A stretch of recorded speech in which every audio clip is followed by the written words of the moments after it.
Welcome to r/Entitledparents, where two terrible parents destroy the lives of both their children.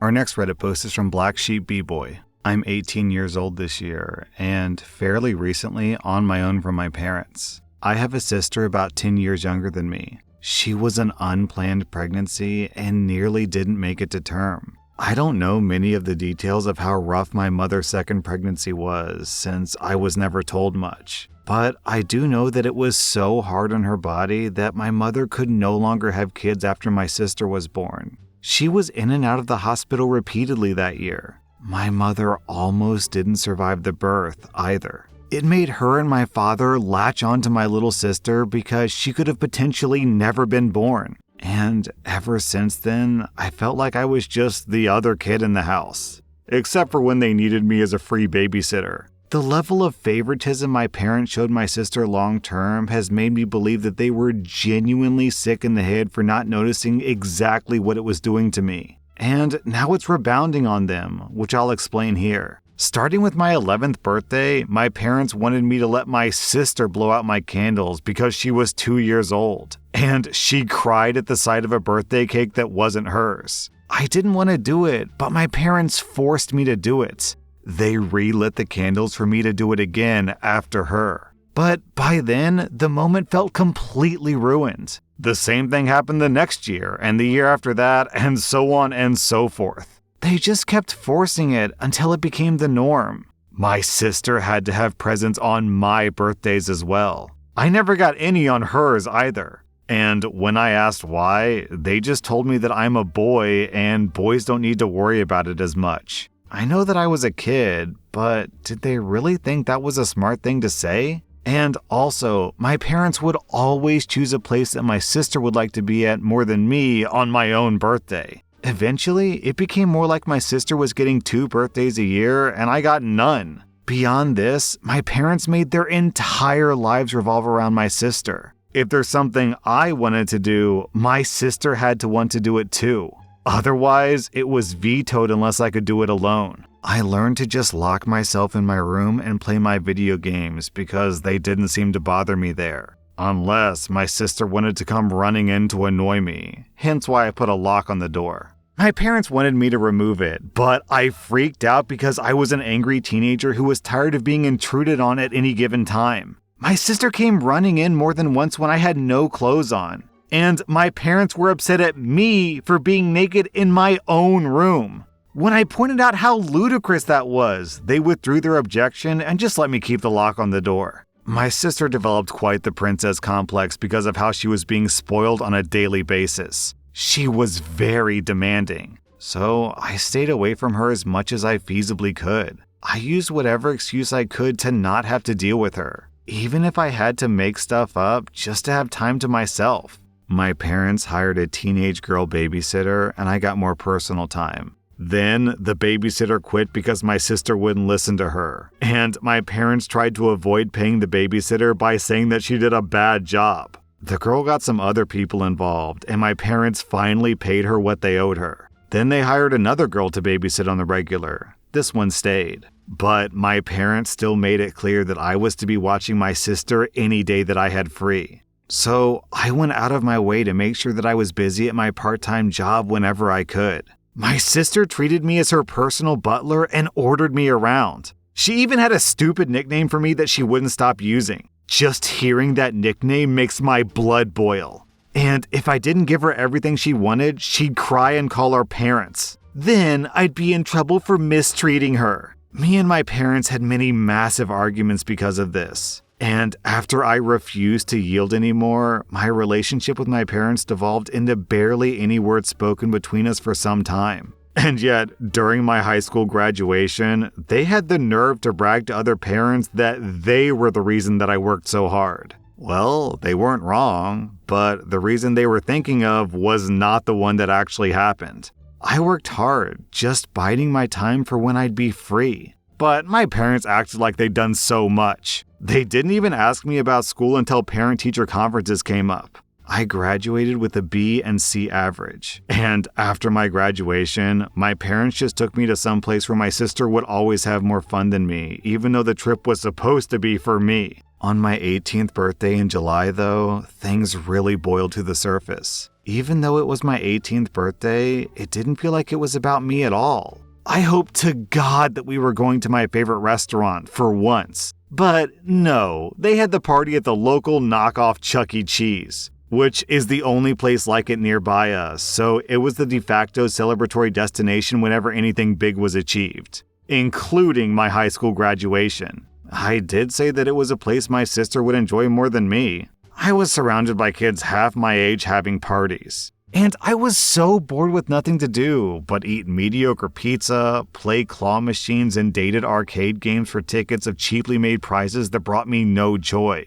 Then, when it was time for cake, my parents came out with one that was pink with white flowers on it. Sure, it had my name on it, but it was very obviously not a boy's cake, and there were only 10 candles. My parents lit the candles and set it right in front of my sister to blow out. That's when it finally happened. I just had this mental moment of all the pent-up hate mentally flashing before me, and I just started ugly crying. I, an 18-year-old boy, was crying in front of the whole family. Everyone was so shocked that time just seemed to freeze. I got up, and all the stuff that I'd been holding in for the past 8 years just spilled out like word vomit.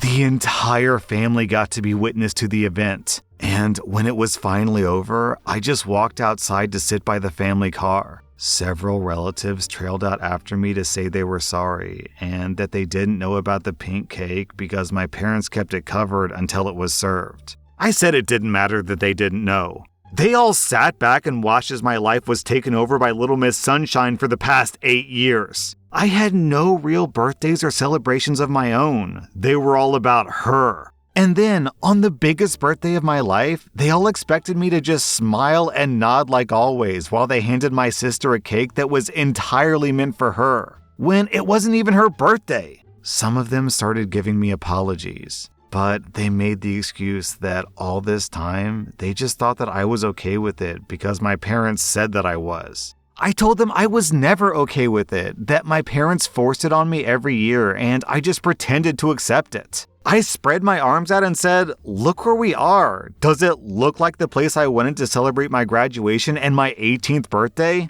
No one even tried to stick up for me all this time. I'm just the other kid while my sister gets everything. I didn't even get to have any of my friends there because my parents stopped letting me invite them long ago, and they tried to voice their opinions over my sister getting to blow out my candles. There's 365 days a year, and was it so bad to want just one day that was about me and not her? Instead, I'm treated like a greedy, entitled brat for wanting my own birthday. Then I just went back to ugly crying. My father came outside by that point to yell at me for making such a huge scene. Because my mother was crying too, and my sister was upset because I ruined her moment. And now, everybody in there who saw thinks that they're bad parents. I ended up yelling at him that they are bad parents, and he should know exactly why. Well, after I said that, the rest of the family descended on him like a pack of wolves.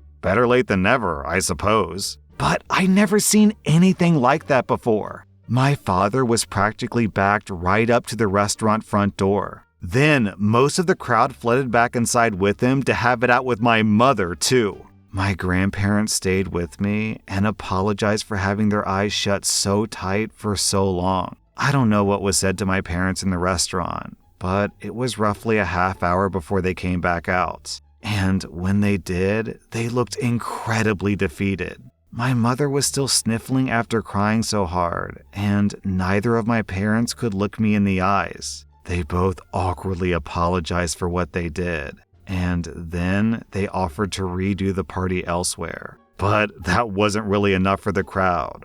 One of my uncles went, ahem, rather loudly. And my parents said they would never make me let my sister blow out my candles again, or give her presents on my birthday, or make any part of it about her. There was another, ahem.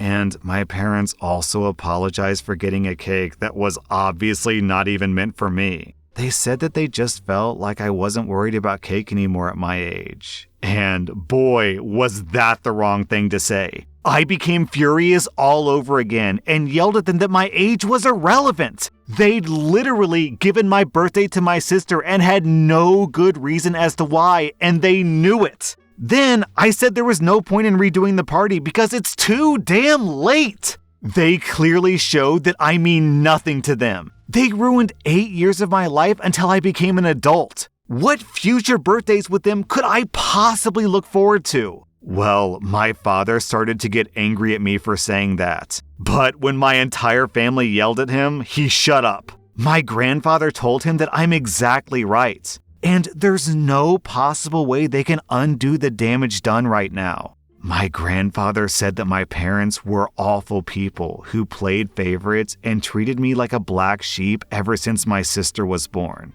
And what's more, they were all awful themselves too because they just let it happen. He said that I was owed far more than an apology. I was owed my life back. My mother broke down again and tried to come closer to me while crying my name and apologizing. But I refused to let her anywhere near me, and half my family members blocked her from getting close. I just said that I couldn't take this anymore and started to walk away. One of my aunts chased me down and brought me back. I could hear multiple family members yelling and cussing at my parents over what happened. But I was so upset that I couldn't even feel happy for any bit of justice after all this time. Also, where was my sister when all this was going on? She was still in the restaurant all by herself, eating cake and ripping open presents that were there for me. And if anyone was wondering, yes, my parents served her some cake after I cried and walked out.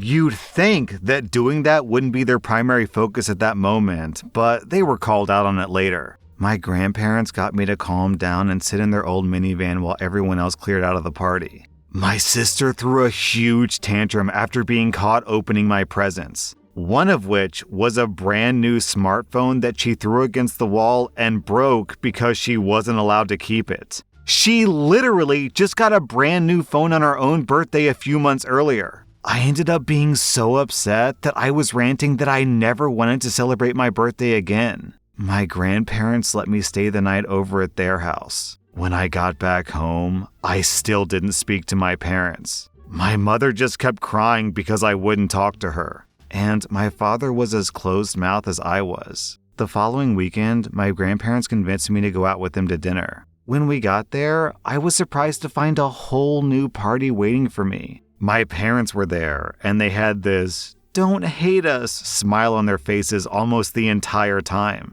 There was a big chocolate cake with 18 candles on it, and there was even a banner with my name. They called it my happy belated birthday graduation party because I didn't really get either this year. I did kind of have to pretend to be happy. One good party doesn't undo 8 years of favoritism, or even make a dent, really. And where was my sister? She was sitting at the table with her arms folded and her lip curled because it wasn't all about her like it used to be. And rather than saying happy birthday for me, they just sang an altered version called Happy Day. Then, as soon as I blew out the candles, my sister screamed. I mean, an ear-bleedingly loud little girl scream. My parents had to rush her out and then bring her back in later looking more upset than ever. She quietly pouted in her seat for the rest of the party. I did get a new smartphone as well, and my sister got hers taken away, among other things for what she did at the prior party. But the smartphone wasn't all. The whole family had chipped in and gotten me a car. It's just an old white Volvo, but I loved it the moment that I laid eyes on it. My grandfather knows a thing or two about cars and fixed it up himself. I was so happy. But my sister clearly was not, because she let out another one of those screams. She started having a massive tantrum and demanding a car too. My mother had to take her into the bathroom and they didn't come out for a while. My father just went back to looking defeated. My sister had effectively ruined their attempt at trying to look good in front of the whole family. Multiple family members also had strong words from my parents that my sister was acting that way because they raised her to be a princess spoiled brat. I obviously started driving the car around right away, But only days later, my sister actually vandalized the car by taking a hammer and breaking 2 of the side windows and cracking the windshield to the point the car was undrivable. Hold on, I gotta stop. How old is this sister? Wasn't she 10? Am I remembering that incorrectly? How old is this sister? 10 years younger than me. She's 8? She's 8 years old and she vandalized the car because she didn't get a car at the age of 8? My parents managed to stop her before she did any more damage. But she screamed bloody murder when they grabbed her and took the hammer away. Then she tried to bite them. Oh, everyone was furious with my sister. Especially my grandparents, because my grandfather had put so much work into that car. And my sister ruined it while having a massive tantrum. My parents had spoiled my sister so badly that she couldn't mentally comprehend that I could have something that she couldn't. Several other family members laid into my parents about how they were setting my sister up for failure by making her an entitled brat that expects the world to be given to her. And that she was going to have a terrible adult life because my parents won't just put their feet down and teach her some respect. Well, my sister's actions did not go unpunished. My sister was grounded for the rest of the summer, and starting the new school year, she was sent to boarding school. My mother cried like a baby about it too. But my father had to be adamant that it was the only way to start undoing the damage they'd done. Yes, they fully acknowledged they're at fault here. It was kinda hard for them not to, since no one sided with them at all. My sister is absolutely miserable at boarding school. She hates the clothes, she hates the rules, and she's been lying almost constantly. But with cameras almost everywhere now, she's not getting away with any of it. Our parents tried to visit her a few times, but she just screamed at them for putting her in that place. From what I hear, this may be her school life until she's 18 years old. My parents did pay to fix my car. They had an auto glass company replace the windows and windshield, and it looks just like it did before. In August, my grandfather said that if I was interested, he found me a job working for a friend. But it was 40 miles away, so I would have to move out of my parents' house unless I wanted that commute. I was all for moving. Finding my first apartment wasn't so easy, and I had to get approved for a credit card just to get accepted for a studio, but I got it! I've been living in my new studio since September. My parents keep trying to contact me, but I rarely speak to them. Anytime that we do speak, I feel awkward and uncomfortable. My grandfather suggested that they simply don't want to acknowledge how badly they failed as parents, and trying to get me to forgive them will make them feel better about themselves, or something like that. But I am not going to forgive them, not anytime soon. I'm finally happy and away from them. Now they've got nothing. They don't have me or my sister. And my parents had to start taking more hours at work because boarding school for my sister is not cheap. Nor, I imagine, was the party they had to throw for me or the repairs to my car. Empty house, angry relatives, and the only thing they have left is their work. Sounds like incredible misery to me. I don't take delight in their misery, but it is the result of their own actions after all. So, okay, when I click this post, this is a long post. And the title is, My Parents Made Every Single Birthday About My Sister for the Last 8 Years. And I'm like, oh my God, this is like 20 pages. Is this just going to be some angsty teenager complaining about his parents the whole time? But I am so glad that I read it. Man, what a story. The neglectful parents, the favoritism, the golden child, the scapegoat, the angry relatives utterly crushing their ego and embarrassing them in public. The temper tantrums, the 18-year-old hitting a car with a hammer. Oh my God, at age 8? I was imagining in my head that she was like 13 or 14 or like maybe 16 at the time of that story, because I would kind of expect that level of violence from like a 15-year-old. Especially if she was old enough to have a car, I can understand her being really upset about that. But age 8, she's smashing a car with a hammer? Yo, this girl is completely out of control. My daughter is not even 2, so I don't have a lot of experience with like 8-year-olds, but my assumption would have been that an 8-year-old kid is like young enough that you could reverse a lot of the damage that they had done with boarding school, but based on what they've described about how she reacted to boarding school, I'm not sure if that's the case. It sounds like at least some of the damage they've done is permanent. And that doesn't just apply to the sister either. Clearly, these parents have nuked their relationship with OP, and now they don't have either kid. OP, you have disgusting parents. And while it is a huge relief that your other relatives had your back at the end, I really wish they had stuck up for you 10 years ago. That was r/Entitledparents, and if you like this content, check out my podcast where I publish the exact same episodes. Also, hit that subscribe button because I put out new Reddit videos every single day.